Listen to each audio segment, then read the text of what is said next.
Het Heru Nefet. Beauty is not a quality, beauty is a deity.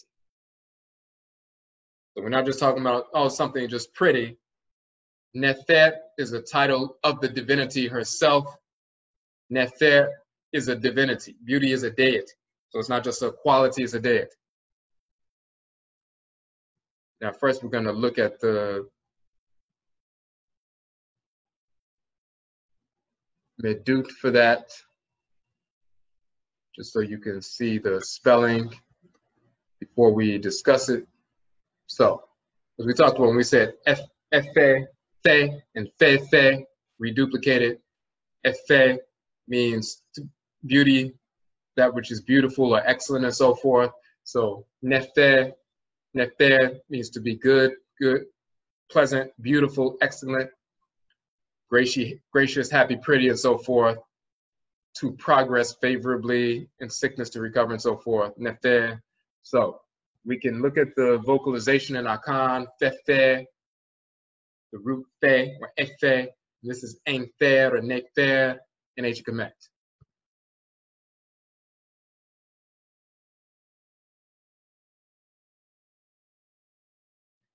So now that you can see that, what you're looking at,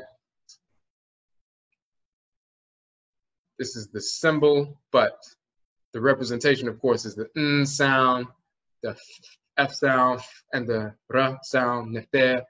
Now, let's look at the document as we examine why we utilize those sounds for that term, beauty. Where does it come from? So, Het Heru has the title, Nefer, beautiful one. Het Heru as Nefer is a divine force in creation. Abosom, the Medut, representing the sounds, Nefer is shown to be the combination of the trachea and the heart. And that's the Medut we just showed you. That's the trachea here, and at the bottom is the heart. That's the Nefer symbol. So they'll spell it out with the symbol for the N and the F and the R, but they also show that determinative Medut, or sometimes they just show that Medut with the trachea and the heart as representative of Nefer, meaning beauty. So why would they show that? So the N sound, and this is information that Egyptologists are unaware of, the names of these divinities and where the names come from is based on their movement in creation, the spiritual force moving through space and generating this collection of sound vibrations. This is where their names come from. So the N sound is born of the primordial energy of Nun and Nunet. And that Nun energy, that N energy is the primordial unconditioned energy that has the capacity to give birth to all things. And of course, Nun and Nunet or Nanet are called the father and mother of Ra and Ra'et, who rise out of the primordial blackness. The energy within the primordial blackness is Nun and Nunet. Their names are spelled with that wave line and so forth within the container, the vessel. That's Nun and Nanet. Hold on one second.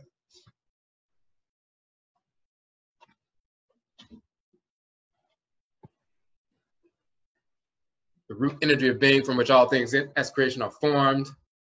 And then you have the F sound is born of the vital, animated breath of the serpent divinities, Fayu. And the R sound is born of the radiant generative power of Ra and Ra'et. So you'll see the bearer divinities and so forth, that name with the viper, the serpent, the F sound. You also see the mythological serpent, Fai, and so forth.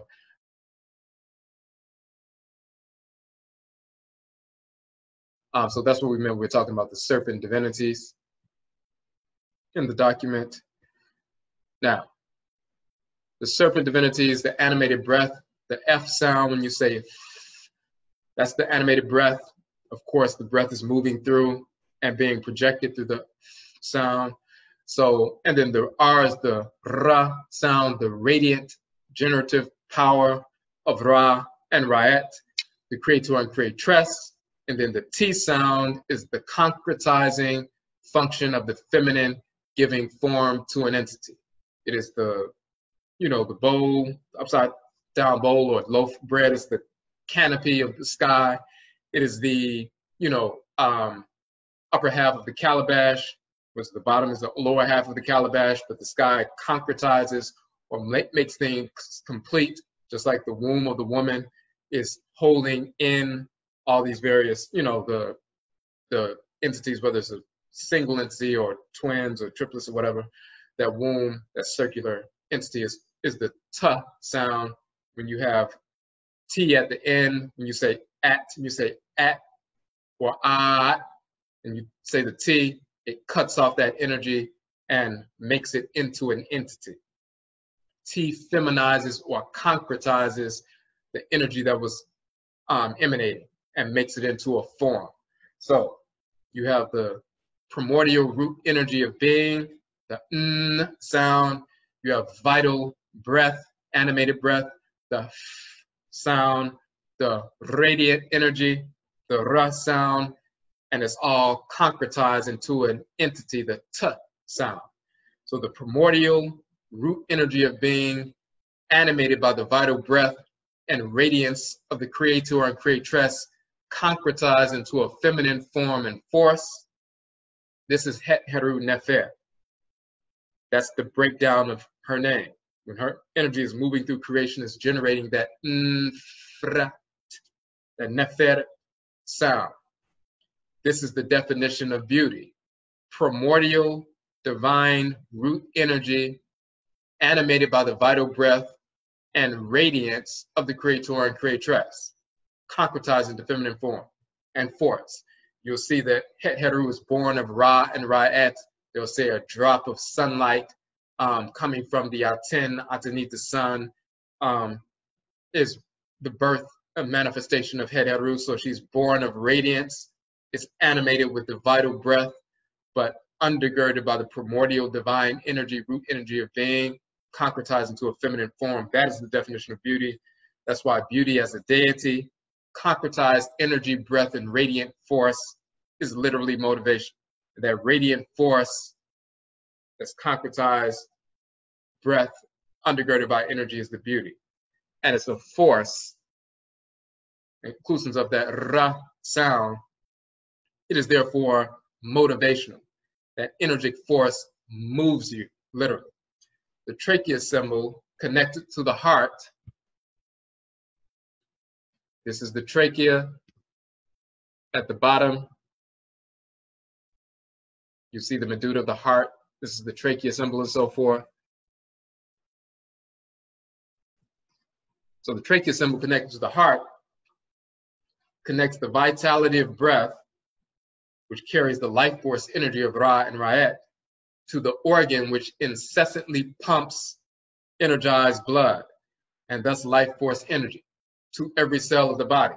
This brings goodness, harmony, balance, beauty. The daughters of Het Heru Nefet are vessels or living shrines of her divine function. Naturally, her daughters exist within the Afurai Kainit African Black female population only, of course.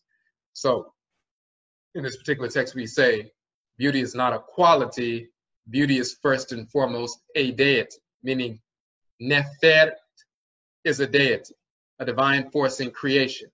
Nefert is that specific combination of energetic forces or expressions, all concretized into a specific form. Her living shrines, therefore, have the capacity to motivate, move us as Afurai Kaini people towards harmony, the manifestation of beauty and creation in all that we do. So that means that radiant force, animated by that divine breath and undergirded by primordial energy, concretized into a feminine form, that energetic force has the capacity to move us with that vital breath and that radiance, move us towards harmony, which is the manifest through beauty and creation, but move us towards harmony. Meaning you can come in contact with that radiant force of Het Heru, and it can realign you with order if you're out of alignment.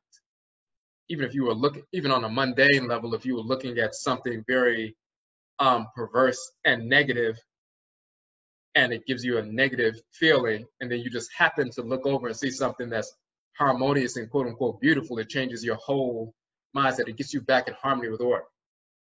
That's because in reality, the projection of a harmonious entity, that projection of order, affects your spirit body and helps to regulate you and recalibrate you towards order. That's what Nefer, or beauty, actually does. It recalibrates. So it's not just about, oh, so-and-so is pretty. We're talking about an energetic force that's circulating through an entity. And when you come in contact with the energetic force, it recalibrates you to order, just like it's constantly emanating order, or quote unquote beauty.